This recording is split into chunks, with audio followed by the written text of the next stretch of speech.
Nous voici au rendez-vous de notre deuxième invité, c'est Dr Jacob Namboni, médecin de santé publique de profession, président de la commission qualité et sécurité des soins au niveau de l'autorité de régulation du secteur de la santé, ARS en abrégé. Monsieur Namboni, bonjour. Bonjour monsieur le journaliste. Bienvenue sur l'Actu Matin. Alors vous êtes là pour qu'on parle un peu de sécurité des patients dans les centres de santé. Le 17 septembre de chaque année, notamment le dimanche par exemple, le monde entier a célébré la journée mondiale de la sécurité des patients. J'ai envie de dire, c'est quoi la sécurité des patients? Merci beaucoup monsieur le journaliste. Effectivement, la sécurité des patients est un concept nouveau, mais qui est une approche qui vise à réduire les préjudices évitables qu'on crée aux patients dans nos établissements sanitaires. C'est une nouvelle approche du soin et qui est apparue avec la complexité des systèmes, mais surtout avec la hausse des préjudices qu'on crée aux patients dans nos hôpitaux. Quand on observe de près votre définition, on a envie d'avoir peur. On peut se dire que le patient béninois est installé dans une grave et grande insécurité. Notamment, et l'actualité nous le rappelle, avec cette coupure d'énergie électrique qui peut créer des morts, même si on ne connaît pas le nom précis, la pénurie d'oxygène qui peut provoquer aussi des morts, le manque de sang par exemple, de poches de sang, le manque de matériel adéquat pour permettre aux professionnels de la santé de bien faire ses soins, c'est une insécurité totale alors. Oui, en fait, la définition que je viens de donner n'est pas celle spécifique au Bénin. C'est ça. Il s'agit d'une définition préconisée par l'OMS. C'est une définition sur base de laquelle on définit toutes les stratégies pour assurer la sécurité du patient. Comme vous le dites, c'est un problème des pays sous-développés, même des pays à revenus intermédiaires, le problème de la sécurité sanitaire. C'est un problème mondial, c'est un problème qui existe. Et comme on le dit dans la vie, le risque zéro n'existe pas. Il existe partout. Et comme vous l'avez dit, si aujourd'hui il y a des événements comme celui du CNHU qui ont été observés, s'il y a des plaintes de plus en plus quand nous faisons nos campagnes pour dire c'est votre médicament qui a rendu malade mon enfant, et quand il y a des plaintes par rapport au décès, lorsque les parents amènent leurs malades, ils se plaignent à dire ah le malade c'est de faire de beaux soins. Donc je crois que ce sont des aspects de la sécurité des soins. Ce sont des aspects de la sécurité des soins auxquels nous faisons attention.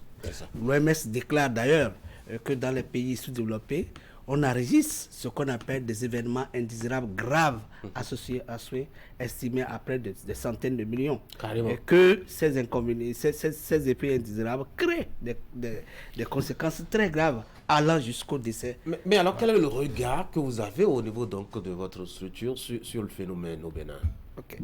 Et comme vous l'avez dit, vous savez que le problème de la sécurité globale est une préoccupation du chef de l'État. Et parlant encore de la sécurité au niveau des patients, c'est une grosse priorité. Donc nous, en tant qu'autorité de régulation du secteur de la santé, dont la mission est de veiller à la réalisation du droit à la santé par l'amélioration continue de la qualité et de l'offre de soins, nous avons été vraiment instruits pour travailler sur cette sécurité des patients. C'est vrai qu'on n'est pas seul dans cette lutte. Le ministère de la Santé s'en charge, mais l'autorité, qui n'est pas en fait une institution opérationnelle qu'on doit voir sur le terrain, qu'on doit voir en train de s'activer à faire chose, l'autorité a le devoir de donner une orientation claire, de donner des directives claires, de faire des recommandations claires aux structures opérationnelles pour qu'elles puissent assurer la sécurité la sécurité du patient. Et effectivement, c'est dans ce cadre que nous, en tant qu'autorité, vous avez lancé cette campagne-là. Voilà. Et on en parle très peu, cet autre aspect de la chose, les cas des cabinets de soins illégaux, on en fait par dizaines, et pourtant ça continue. C'est vrai, le problème de cabinets de soins illégaux contribue sérieusement à l'insécurité dans nos formations sanitaires. C'est pourquoi le chef de l'État, le gouvernement, depuis son arrivée, a choisi comme option la lutte contre ces cabinets privés. Vous avez vu, tout le système a été activé depuis le niveau départemental, depuis le niveau avec les maires, avec la complicité des professionnels des ordres. Donc tout ça pour inspecter et voir au niveau des structures, celles qui ne sont pas du tout, qui ne répondent pas aux normes, et ces structures ont été systématiquement fermées. Alors celles aujourd'hui qui définissent, qui respectent les normes sont accompagnées et de plus en plus pour assurer la sécurité des patients. Oui, mais comment est-ce qu'on peut comprendre que dans un pays, des cabinets comme ça s'ouvrent, exercent longtemps, avant d'être maintenant surpris et être fermés? Avant même d'être fermés, regardez tout le dégât qu'ils créent. C'est effectif. Vous savez, ça a été longtemps un gros problème. Le problème des cabinets. Ça a été un gros problème d'abord au niveau même de la structure qui étudie les dossiers. Donc parmi les cabinets privés qu'on appelle, il y a des cabinets clandestins et qui sont ouverts par-ci par-là et qui ne sont pas sous la responsabilité des professionnels de santé. Donc effectivement il n'y a aucun moyen pour anticiper? Non, le moyen pour anticiper ça, il y a normalement une structure au niveau du ministère qui est chargée d'accompagner toutes les structures, toute personne, tout professionnel de santé qui veut, pouvoir ouvrir un cabinet selon les normes. Mais à côté, vous savez que dans notre contexte, dans la recherche de gains faciles, il y a des gens qui ouvrent ces cabinets. Ouais. Et ces cabinets, nous appelons ça des mouroirs, nous appelons ça des cabinets clandestins, et ces cabinets ont été fermés. Donc tout ça, effectivement, ça contribue à la sécurité des patients. C'est vrai que ce n'est pas une lutte exclusive de l'autorité de régulation du secteur santé, mais au niveau de cette autorité, il y a un bras opérationnel qu'on appelle, même bras armé, qu'on appelle la cellule de contrôle d'inspection des structures de prestation des soins médicaux, qu'on appelle généralement la commission AIVI, et qui vraiment, lorsqu'elle apprend, lorsqu'elle constate qu'il y a une structure non autorisée, elle vraiment fait des recommandations pour que cette structure soit fermée. Aujourd'hui, c'est systématique. Il y a aussi un aspect qu'on évoque très rarement, les erreurs médicales. Parfois même les patients se demandent il vaut mieux pas mourir tranquillement que d'aller se faire soigner chez un professionnel. Non, les erreurs médicales, en fait, c'est autour de ce thème qu'on définit d'ailleurs la sécurité sanitaire. Les erreurs à plusieurs titres. Les erreurs médicales évitables. On dit tout aux femmes.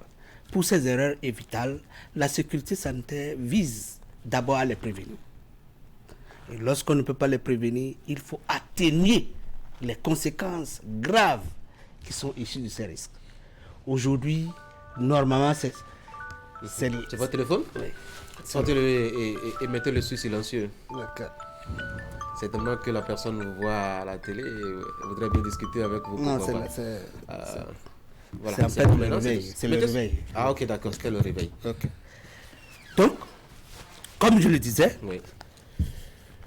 Pour ces erreurs évitables, mais également elles sont utilisées pour améliorer la qualité des soins. Lorsque c'est des erreurs qu'on appelle erreurs apprenantes, d'accord, on se base sur ces erreurs pour corriger. Mais ça, c'est des erreurs vraiment qu'on appelle erreurs apprenantes. Il y a un exercice, par exemple, qu'on appelle l'audit des décès maternels.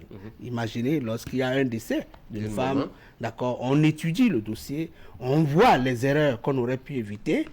Sur base de ces erreurs. Ça se fait vraiment? Ça se fait. Mais quand il y a une culpabilité qui est établie, qui paye le prix qui punit, est-ce que les patients sont dédommagés? Parce qu'on a l'impression que c'est un cercle fermé. Quand un patient meurt, c'est qu'il est mort, on va l'enterrer, point barre, il n'y a pas d'explication à donner à qui que ce soit. Et l'ordre des médecins n'en dit rien. Le parent du patient ne peut pas se plaindre, de la victime ne peut pas se plaindre. Et du coup, on est là dans une injustice totale. Non, de plus en plus. Effectivement, c'est le droit des patients effectivement de se plaindre lorsqu'ils sont mal soignés. Aujourd'hui, comme je vous le disais, la mission de l'autorité de régulation du secteur de la santé, c'est de veiller à la réalisation de ces droits. Lorsqu'aujourd'hui, vous pensez que vous n'avez pas été bien soigné, lorsque vous pensez que vous avez des plaintes, je crois qu'il y a des voies de recours, dont par exemple l'autorité de régulation. Donc on a reçu. Donc vous recevez ces plaintes. Et comment vous les traitez? Voilà. Et comme je le disais, il y a premièrement la commission, notre bras armé que j'ai appelé la cellule de contrôle et d'inspection des structures de prestation, elle est systématiquement envoyée dès les heures qui suivent pour aller inspecter. Elle voit, elle fait le rapport qu'elle met à l'appréciation de l'autorité de régulation. Et lorsque nous disons effectivement on prend des décisions. Et dans ces décisions, on recommande au ministère vraiment de régler ces problèmes. C'est pour dire que c'est des choses auxquelles on fait de plus attention, la population n'est pas abandonnée. Et cela tient tellement au chef de l'État. C'est pourquoi, dès l'installation de l'autorité de régulation, il a dit « Je ne veux plus avoir des injustices créées aux patients. Je ne veux plus avoir des préjudices qu'on peut éviter au niveau de structures sanitaires. Donc, c'est à vous d'investiguer, c'est à vous de prendre des décisions, de mettre un cadre qui permet aujourd'hui à nos patients vraiment d'être sûrs que lorsque je vais dans une structure sanitaire, c'est pas pour aggraver le mal que j'ai, c'est pas pour attraper la maladie avec laquelle je ne suis pas venu, mais c'est pour sortir. Voilà en fait le rôle. Alors, votre structure travaille actuellement sur 2 chantiers, l'accréditation des professionnels de la santé, la certification des établissements de santé, surtout que, comme je l'ai dit tout à l'heure, il y a une explosion des cabinets illégaux. Alors, de quoi retournent ces 2 chantiers-là? À quel niveau en êtes-vous? Oui, c'est vrai. Ces 2 grands chantiers sur lesquels, effectivement, l'autorité de régulation du secteur de la santé travaille. Mais comme je le disais, avant vraiment même d'arriver à cette stratégie-là, il faut régler le problème de la sécurité sanitaire. Et effectivement, l'autorité de régulation travaille d'abord à mettre un cadre qui permet d'assurer la sécurité sanitaire. On ne peut pas faire la qualité dans l'insécurité. Il faut être en sécurité pour pouvoir faire la qualité. Donc, nous avons le premier chantier aujourd'hui, c'est de mettre en place un cadre global qui permet d'assurer la sécurité. C'est un document que nous élaborons, qui donne des directives, qui donne des stratégies clés. C'est un document qu'on élabore sur la base des référentiels internationaux qui existent. C'est un document qu'on élabore avec la participation de tous les acteurs. Parce qu'il ne faut pas s'enfermer, les professionnels, tout ça, ils participent.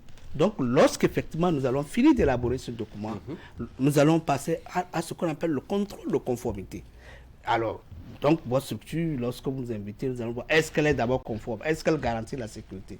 C'est lorsque ce problème de sécurité, effectivement, sera réglé et qu'on va passer à l'autre étape dont vous parlez, c'est-à-dire la certification des établissements de santé. Là, c'est un processus qualité qui sera obligatoire, mais qui va permettre également de certifier que votre structure, telle que définie, avec le paquet d'activités qu'il mène, et que cette structure le fait conformément aux normes. Il y a effectivement, vous voyez que les problèmes que nous avons dans le système de santé, c'est souvent dû au plateau technique, on le dit, mais également le personnel. C'est pourquoi l'accréditation des professionnels de santé concerne le renforcement, d'accord, de la qualité au niveau de ces professionnels. Ce serait également un processus qui va permettre de reconnaître que chaque professionnel qui a déjà un diplôme de base et qu'il a encore les aptitudes, qu'il a encore les potentialités, qu'il a encore la qualité pour vraiment offrir les soins aux patients. Donc, l'accréditation, c'est vraiment un chantier très intéressant et qui intéresse également le gouvernement aujourd'hui. J'avoue que le thème de cette année, il est vraiment intéressant, faire des patients des acteurs de leur propre sécurité. Alors, comment est-ce que moi-même j'assure ma propre sécurité? Oui. Non, oui, mais quel que soit, vous savez qu'il y a plusieurs types de sécurité. Même quand le ministère de la Défense parle et dit, même quand la police parle, qu'est-ce qu'ils disent? Que les populations doivent aider à contribuer. Mais moi, je suis malade, j'ai besoin de me soulager de mon mal, je viens dans un centre de santé, le médecin me prescrit une ordonnance, je prends mes médicaments tel qu'il est renseigné.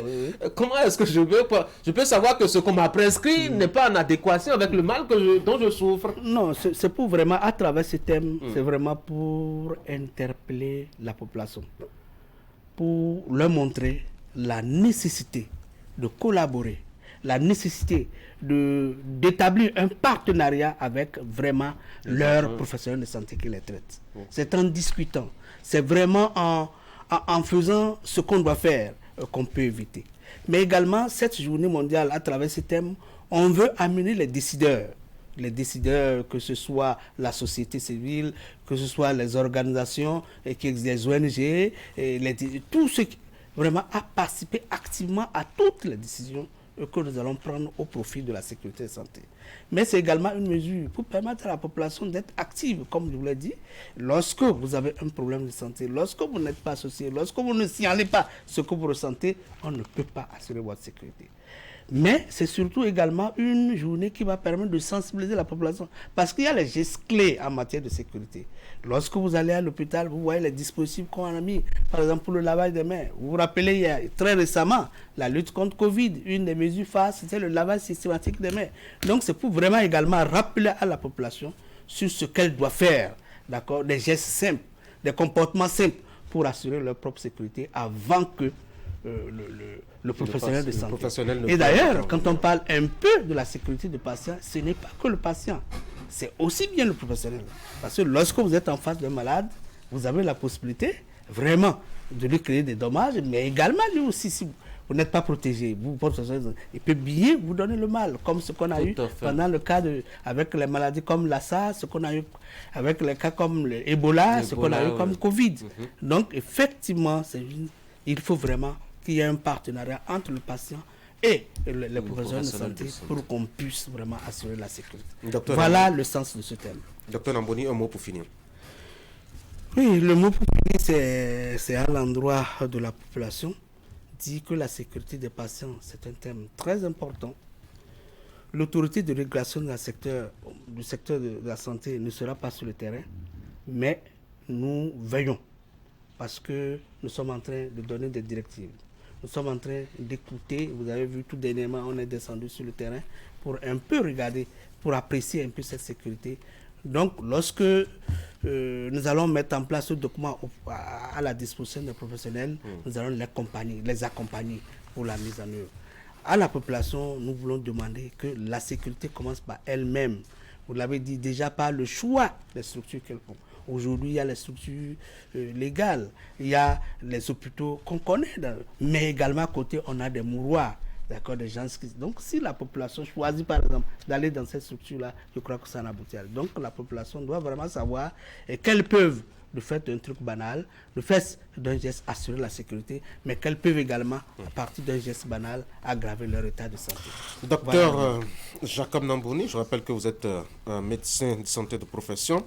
Vous êtes président de la commission qualité et sécurité des soins au niveau donc de l'autorité de régulation du secteur de la santé ARS. Vous êtes sur ce plateau pour nous parler un peu de la sécurité du patient à l'occasion donc de la journée mondiale consacrée à la thématique. C'était le dimanche 17 septembre dernier. Merci d'être passé par ici. Merci beaucoup. Bonne journée. Merci. Mesdames et messieurs, on va marquer une pause de temps pour nous d'installer le plateau économique.